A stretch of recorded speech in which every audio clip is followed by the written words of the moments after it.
گھر میں غصہ کیا جاتا ہے. بالکل چھوٹا بچہ دیکھ رہا ہے. رسول پاک صلی اللہ علیہ وسلم کی سے روایت یہ ہے کہ ایک شخص تھا جس کی میت جاری تھی دفنانے کے لیے, تو پورا شہر جو تھا وہ شامل تھا اس کے اس میں تدفین میں, جنازے میں.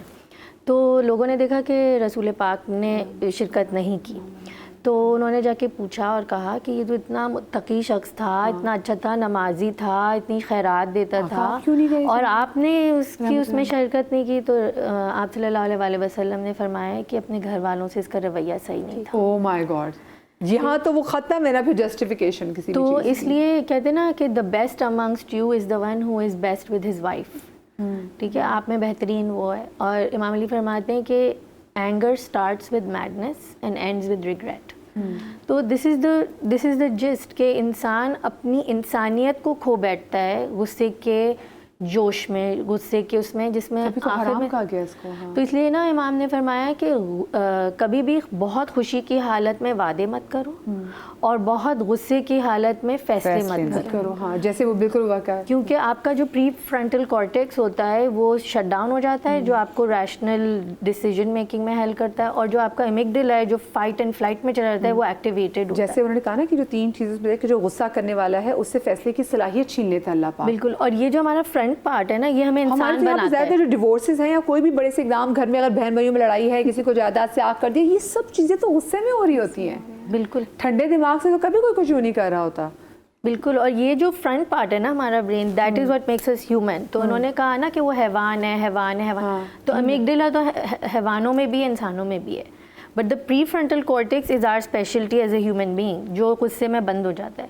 تو ہم سائنٹیفکلی حیوان ہو گئے ہوتے ہیں. اور وہ بات ہے کہ جس کو جلدی غصہ آئے اور دیر سے غصہ جائے وہ حیوان ہے. یہ کتنی ہے. کبھی ایسا کوئی ٹائم ہے ویسے آپ نے کبھی کوئی ایکسرسائز کی ہو کہ ہاں, کیونکہ بہت ساری جگہوں پہ ہمیں صرف یہ ایکسرسائز نہیں کرنی ہوتی کہ ہمارا غصہ کم کیسے ہو, ہمیں اپنے آپ کو مینٹلی طور پہ ٹرین کرنا ہوتا ہے کہ اگر اگلے کو غصہ آ رہا ہے تو آپ نے خود کو کام کیسے رکھنا ہے. آپ نے اپنی مینٹل ٹریننگ کیسی کی؟ تو 1-2 چیزیں میں نے پڑھی ہیں. ایک تو یہ کہ ہم بریدنگ کے تھرو اپنی پورے سسٹم کو ریگولیٹ کر سکتے ہیں. جی, because breathing actually gives us message to your brain. So if you're breathing rapidly, it's giving the message that you're in a state of emergency. تو آپ کے اندر ایک رش فیلنگ آتی ہے, تو آپ پھر جلدی جلدی میں ایک ایمرجنسی کی اسٹیٹ میں چلے جاتے ہیں اور پھر غصے والے فیصلے کرتے ہیں. جو فائٹ اینڈ فلائٹ والی سچویشن ہے وہی ہے. امیگڈیلا جو ہوتا ہے وہ آپ کے تھریٹ کو آئیڈینٹیفائی کرتا ہے. And this is your emotional, this is the part which deals with regulation. اس کو ہم ایموشنل ہائی جیکنگ بھی کہتے ہیں. یہ حصہ آپ کے ذہن کا جو کہ ڈیل کر رہا ہوتا ہے کہ آپ نے رسپانس کیا دینا ہے, آپ نے رد عمل کیا دینا ہے, وہ ہائی جیک ہو جاتا ہے. جب آپ آرام سے سانس لیتے ہیں تو آپ اپنی باڈی کو ایک سگنل دے رہے ہوتے ہیں کہ چیزیں کنٹرول میں ہیں, آئی ایم سیف. تو آہستہ آہستہ آپ کا پری فرونٹل کارٹیکس ری ایکٹیویٹ ہونا شروع ہوتا ہے تاکہ آپ بہتر سوچ سکیں. برف پکڑ کے لگا دوں, جن لوگوں کو برف رکھیں گھر میں, جس کو غصہ ہے کہ پلیز ذرا غصہ کیجیے گا, میں ذرا آپ کے ماتھے پہ برف رگڑ لوں. اور دوسری چیز یہ بریک کی طرف جانا کنٹینیو کریں گے. وہ جو میں نے سوال کیا تھا نا کہ جو آج کل اگر ینگ لڑکوں میں جو بہت زیادہ غصے, جس کی وجہ سے مائیں بہت زیادہ پریشان رہتی ہیں, کیونکہ صرف یہ نہیں کہ وہ گھر میں ماں باپ سے وہ غصے میں رہ رہے ہیں, اب ان کو بھی ٹینشن ہے کہ آگے جو آنے والی فیملی ہے, کیونکہ اکثر لوگ کہتے ہیں جی اس کو غصہ بہت آتا ہے, اس کی شادی کر دو. Not a good idea. آپ برباد کر دیتے ہیں بہت کچھ. چھوٹی سی بریک کے بعد ملتے, کہیں مزہ آئے گا.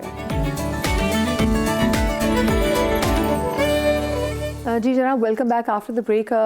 بریک پر جانے سے پہلے میں یہ بات کر رہی تھی کہ اکثر مائیں بہت زیادہ کنسرن رہتی ہیں کہ بچے جو ہم جن کو, جیسے ہم نے پہلے جنزی کی بات بھی کی, وہ لڑکے جو کہ پیوبرٹی کو ہٹ کر رہے ہوتے ہیں, ان میں کبھی کبھی اینگر کے ایشوز بہت زیادہ بڑھ جاتے ہیں. جیسے ایک بار ہمارے شو میں کال آئی, وہ خاتون کہی تھی میرا ایک ہی بیٹا ہے, اور اس کو کسی لڑکی سے کہتے ہیں میرا بیٹا بہت ماشاء اللہ سے اچھا بچہ ہے, تابعدار بچہ ہے, 5 وقت کا نمازی بچہ. اس کو کسی لڑکی سے محبت ہوئی اور مجھے لگا کہ وہ لڑکی جو ہے اس کے لیے ٹھیک نہیں ہے, تو کہتی بس اس بات کے بعد میرا بیٹے کے ایٹیٹیوڈ میں اب بہت فرق آ گیا ہے. وہ میرا بچہ بہت غصہ کرتا ہے, اور کبھی کبھی مجھے ڈر لگتا ہے کہ وہ غصے میں مجھے ہی ہارم نہ پہنچائے. تو ایسے بہت ساری ہم سنتے بھی ہیں. کبھی کبھی واقعی ماں باپ کو اور کہیں کہ بچے غصے میں اپنے آپ کو ہارم کرنے کی بھی کوشش کرتے ہیں, چھوٹی سی ریجیکشن میں یا کسی بات میں اگر ان کا وہ روک دیا جائے. تو یہ اس کی کیا ریزن ہے ڈاکٹر صاحبہ؟ یہ مدیحہ, یہ سینیریو تو بعد میں آتا ہے نا,